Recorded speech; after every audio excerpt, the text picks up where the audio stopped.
Okay, get this. The $10 million flat pack fiasco. I know, it sounds like a movie title, right? But believe me, this is a real story. And it's about a crime so bizarre, it starts somewhere you would never, ever expect. So let me ask you this. Just picture it. You're at home, putting together a desk for your kid, and you find 283 kilograms of cocaine packed inside the wood. I mean, can you even wrap your head around that? It's a crazy question, but it's exactly what this story is all about. Suddenly, you're not just a parent with an Allen key, you're smack in the middle of a massive drug operation. All right, so let's get into it. A shocking discovery. Because this whole thing doesn't kick off in some shady warehouse or a cartel hideout. Nope. It all starts in the most normal place you can think of. Maybe even a kid's bedroom, with just a simple piece of furniture. And that's what's so wild about this. I mean, we've all been there, right? The frustration of assembling flat pack furniture. You've got the confusing instructions, a million little screws, you know the drill. Now imagine in the middle of that, you accidentally uncover a $10 million drug shipment. It's just, the sheer contrast is mind-blowing.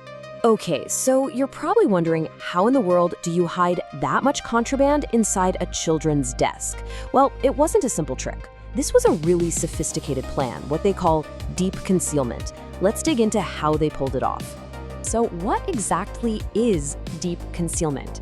Look, this isn't just about stuffing some bags into a hollow leg of a table. No, this is way smarter. They literally made the contraband become part of the furniture. The drugs replaced the actual wood, and that's genius. In a criminal sort of way, because if you x-ray it, the density of the packed cocaine looks a whole lot like the wood it's replacing.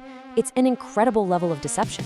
And here's how they did it in 3 basic steps. So first, they took a regular furniture panel and carefully carved out or milled a big section from the inside.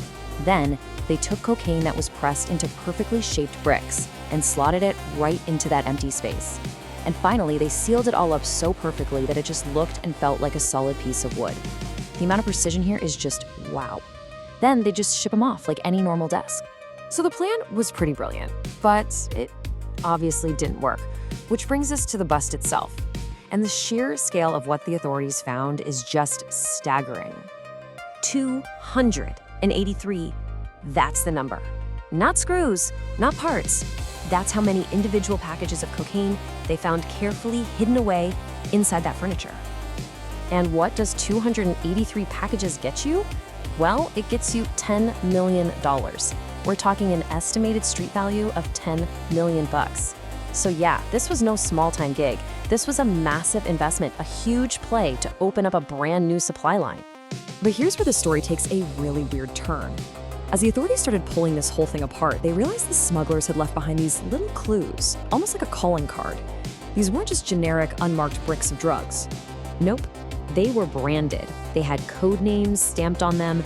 I'm talking things like BMW and ostrich. Yeah, ostrich. Why? Who knows? But it's this weird little touch, like some strange corporate branding for a huge criminal operation. So for the police, this was obviously a massive win, a huge success. But let's flip it around for a second. For the cartel behind this whole thing, it was an absolute fiasco. I mean, think about it. All that cleverness, all that meticulous planning, it all came crashing down into this spectacular, very expensive failure. The whole plan was shot. $10 million worth of product just gone. A total write-off. And you gotta know, this is more than just a number on a spreadsheet for them. Can you just picture the cartel boss who bankrolled this whole thing, sitting there, watching the evening news as their genius plan becomes this huge public bust? I mean, the fallout from that, it would be massive. And all of this leaves you with one kind of chilling question, right? This one super creative $10 million plan failed. It got caught. But it makes you wonder, for every one that fails this spectacularly, how many other clever plans like it are actually succeeding? What's getting through that we never even hear about?